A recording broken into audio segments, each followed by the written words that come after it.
Bonsoir Francis. Bonsoir, bonne année. Vous partez du bon pied, vous, cette année? Oui, très bien. bien. Je souhaitais les vœux aussi à nos téléspectateurs qui nous regardent de plus en plus nombreux.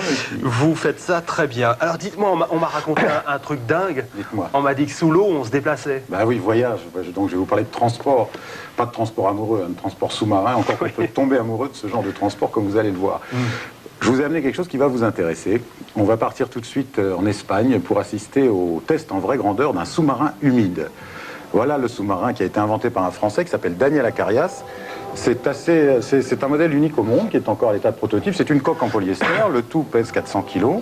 Ça se transporte sur une remorque et on peut plonger, tenez-vous bien, jusqu'à 40 mètres de profondeur dans les mêmes conditions que la plongée, à ceci près qu'on est propulsé, bien entendu, et qu'on est à l'abri. C'est-à-dire que l'engin contient des bouteilles de plongée.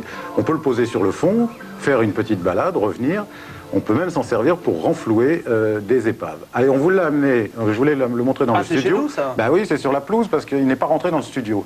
Alors, on a fait ça donc sur le parvis. Vous voyez là la bulle où la tête des plongeurs est au sec, c'est-à-dire qu'on peut enlever son masque. Les arrivées de gaz qui permettent de pressuriser cette bulle avec un échappement sur le haut. Des manomètres pour savoir où on en est. On peut rester environ 4 heures sous l'eau avec cet engin. Et puis quand même, cette petite innovation du génie français, on peut le dire, ces espèces d'alvéoles qui permettent de bien canaliser le courant et de pouvoir avancer et reculer tout à fait facilement. Ça, je crois, un avenir dans la plongée loisir qui va être assez formidable. C'est en cours de commercialisation. Il est probable que pour des hôtels ou des centres de vacances, ça permettrait d'avoir un moniteur et un client et de faire des promenades sous-marines. Moi, je trouve ça extraordinaire. Bon, j'ai noté en tout cas que... C'est l'histoire d'un sous-marin bizarre. En plongée, si le pilote éprouve soudain l'envie de commenter le paysage, rien de plus simple, il lui suffit d'enlever son masque. À bord du Sicar, c'est le nom de ce véhicule sous-marin, une bulle d'air alimentée en permanence autorise alors toutes les fantaisies de la rhétorique.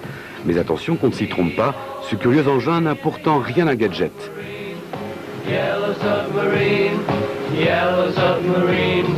C'est dans ce hangar, en banlieue parisienne, qu'a débuté l'aventure. Une aventure qui a nécessité plusieurs années de recherche et l'engloutissement d'une bonne partie de leurs économies à notre inventeur et l'un de ses amis. On trouvait que certains appareils sous-marins ne servaient pas beaucoup à la plongée de loisirs. Nous étions aperçus qu'il y avait peu d'appareils pour 2 personnes. Il est évident que sous l'eau, on ne communique pas ou très peu, en tout cas par geste. Et partager des émotions en direct nous paraissait indispensable. Et le résultat, c'est ce véhicule sous-marin capable d'emmener en toute sécurité 2 plongeurs pour une balade sportive à quelques dizaines de mètres de profondeur. Voilà donc le Sicar, 3,50 m de long, 2,20 m de large, environ 400 kg avec les pleins tout faits, c'est-à-dire les batteries, 2 moteurs, en dehors de la balade elle-même, que l'on fait en bouteille autonome aujourd'hui. C'est un réel plaisir de pilotage. Si on trouvait un industriel qui veuille bien s'accrocher au projet qui est maintenant bien avancé, ce serait fort bien. Je serais satisfait quand je le verrai dans toutes nos eaux des dom-toms. Avis aux amateurs, le prix de ce sous-marin jaune, qui ne demande qu'à être fabriqué en série, n'excède pas 200 000 francs et il pourrait bien intéresser quelques collectivités locales d'outre-mer, désireuses de faire découvrir la beauté de leur lagon. Au Club Méditerranée. Nouvelle année rime avec plongée. Donc c'est le...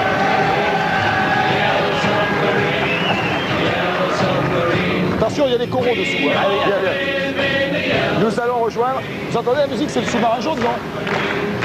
Yellow Submarine. Alors, s'il vous plaît, le Yellow Submarine, qui était chanté par les Beatles, qui a été traduit en français, le sous-marin vert, évidemment, puisqu'il n'y a que les Français pour traduire ça comme ça.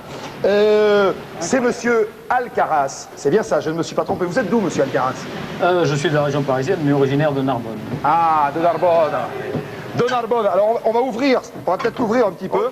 Vous avez inventé ce qu'on appelle un sous-marin de poche, c'est-à-dire que quand on est en plongée, eh ben, on a des bouteilles, on a des masques, on ne peut pas se parler. Et il a inventé ce sous-marin, je vais voir un petit peu l'intérieur, où l'eau rentre à l'intérieur, mais à peu près jusqu'à cette hauteur. Oui. Ce qui fait qu'à l'intérieur, vous, avec votre copain qui est assis là, s'il y a quelqu'un d'assis ici, vous pouvez discuter. Ils peuvent même manger et boire une coupe de champagne, vous m'avez dit. Oui, enfin on essaiera le champagne. Comment vous est venue cette idée de créer ce sous-marin de poche dans lequel vous pouvez vous parler et visiter les fonds marins? C'est surtout parce que la plupart des sous-marins dits humides, donc dans lesquels on est en tenue de plongée, sont des sous-marins pour une personne. Ouais. Donc, dans lesquels on ne peut pas effectivement communiquer. C'est ce qui nous a donné cette idée. Mais nous nous sommes aperçus après des essais qu'il y avait d'autres choses à découvrir avec ça et qu'on pouvait faire autre chose. On pouvait par exemple transporter beaucoup de poids, On pouvait des choses dedans. renflouer. On se croirait dans Tintin, c'est génial. Ah ouais, c'est génial. C'est Jules Verne, le monsieur. Il va nous voudrais présenter montrer autre ça. chose. C'est-à-dire qu'il a eu l'idée de créer cet appareil qui est là pour ramasser les déchets, en fait. Oui, Vous là, êtes un écologiste. tout à fait. Le plongeur qui est à l'intérieur sort, remplit la fourgonnette en une seule fois de 200 ou 300 kilos de déchets et il remonte pour les vider sur le quai. Pour celui-ci, pour le terminer, je dirais que nous avons besoin d'une campagne d'essai qui coûte bien sûr de l'argent. On le terminera tout seul, bien entendu, mais si nous pourrions... Ce qui vous intéresserait, en fait, ça serait de pouvoir mettre des noms dessus. Si nous avions un annonceur, Un parce annonceur. Parce qu'il faut, c'est des fonds pour un sous-marin. Hein. Ah, ben, bien un sûr. fabricant de batterie, par exemple, parce que nous avons... Voici le nouveau sous-marin portable pour aller au fond des mers, le SICAR, Exact. avec son inventeur. Le principe de cet engin. Alors d'abord, je ne suis que le co-inventeur puisque j'ai réalisé cet engin avec un ami espagnol. Le principe est simple puisque c'est celui d'Archimède et c'est à lui qu'on devrait les droits. Mais au-delà du principe qui est très simple, c'est-à-dire une bulle d'air et un engin par-dessous avec des batteries, un poids qui fait que l'engin reste en équilibre dans l'eau, il est assez difficile pour tous ces sous-marins dits humides de rester en stabilité, en niveau. C'est dessus qu'on s'est penché et qu'effectivement on a beaucoup travaillé pendant 3 ans.